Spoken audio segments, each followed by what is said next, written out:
साल था 1931। ये वो समय था जब दुनिया एक नए युग में प्रवेश कर रही थी। दुनिया सांस रोके देख रही थी जब एक ऐसा फैसला लिया गया जो इतिहास को हमेशा के लिए बदल देगा। जब एक शहर को दो टुकड़ों में बांटा जा रहा था, लोगों के सपने और जिंदगी भी दो हिस्सों में बट रही थी। बर्लिन, जो कभी एकता और स्थायित्व का प्रतीक था, अब एक कठिन परीक्षा से गुजर रहा था।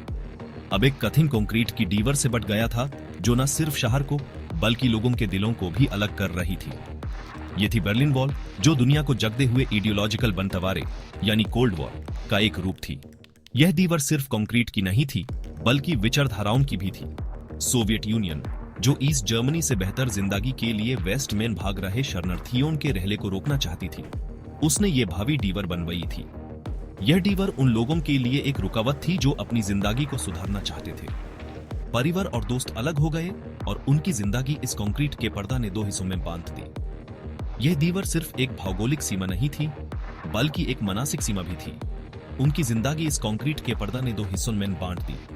हर दिन लोग इस दीवार के साये में जीते थे, अपने सपनों को अधूरा छोड़ते हुए। जो शहर कभी एक हुआ करता था, वो अब युद्ध के बाद की दुनिया को परिभाषित करने वाले गहरे राजनीतिक और आइडियोलॉजिकल मतभेदों की याद दिलाता था।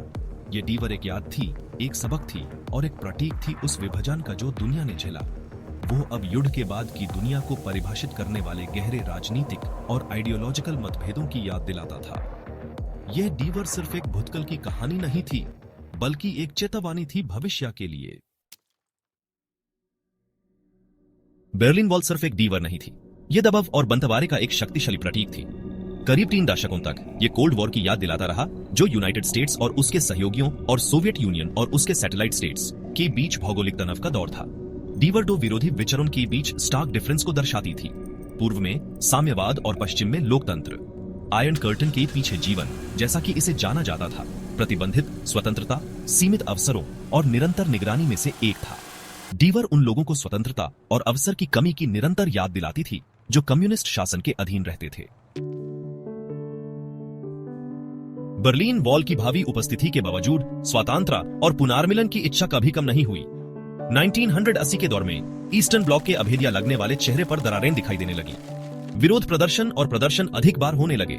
लोग पश्चिम में उन लोगों द्वारा प्राप्त की जाने वाली स्वतंत्रता के लिए तरस रहे थे।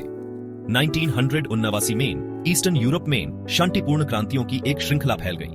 परिवर्तन की हवाएं चल रही थीं और बर्लिन वॉल, जो कभी विभाजन का प्रतीक थी, अब ढहने के कगार पर थी।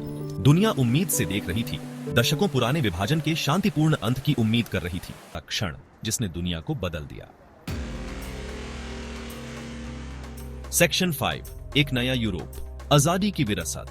बर्लिन वॉल का गिरना विश्व इतिहास में एक महत्वपूर्ण क्षण था। यह एक ऐसा पल था जो न सिर्फ जर्मनी बल्कि पूरे विश्व के लिए एक नए युग की शुरुआत का संकेत था। इसने शीत युद्ध के अंत और यूरोप में स्वतंत्रता और लोकतंत्र के एक नए युग की शुरुआत का संकेत दिया। यह एक ऐसा समय था जब लोगों ने अपनी आजादी के लिए लड़ना शुरू किया और नए सपने देखने लगे। जर्मनी का पुनर्मिलन, जो कभी एक दूर का सपना था, एक वास्तविकता बन गया और यूरोप के नक्शे को फिर से तैयार किया गया। यह एक ऐसा पल था जो सभी के लिए एक नए आशा का प्रतीक बन गया। बर्लिन की दीवार की विरासत आशा की शक्ति और स्थायी मानवीय भावना की याद दिलाती है। यह हमें याद दिलाता है कि इंसानियत की शक्ति और उम्मीद कभी भी हार नहीं मानती। यह हमें सिखाती है कि सबसे दुर्जय बाधाएं, चाहे भौतिक हों या वैचारिक, एकता, दृढ़ता और स्वतंत्रता में अटूट विश्वास के सामने टूट सकती हैं। यह हमें यह भी सिखाता है कि जब लोग एक साथ मिलकर किसी मकसद के लिए लटे हैं तो कोई भी रुकावट उन्हें रोक नहीं सकती। दीवार का गिरना शांतिपूर्ण विरोध की शक्ति और विभाजन की दीवारों को तोड़ने के महत्व का पीआर टेस्टमेंट है। यह हमें यह भी याद दिलाता है कि शांति और एकता के साथ हम किसी भी दीवार को गिरा सकते हैं, दोनों ही शाब्दिक और लाक्षणिक रूप से एक अधिक न्याय संगत और न्याय संगत दुनिया बनाने के लिए। यह एक ऐसा संदेश है जो हमें याद दिलाता है कि हम सब मिलकर एक बेहतर दुनिया बना सकते हैं, जहां सभी को बराबरी और न्याय मिले।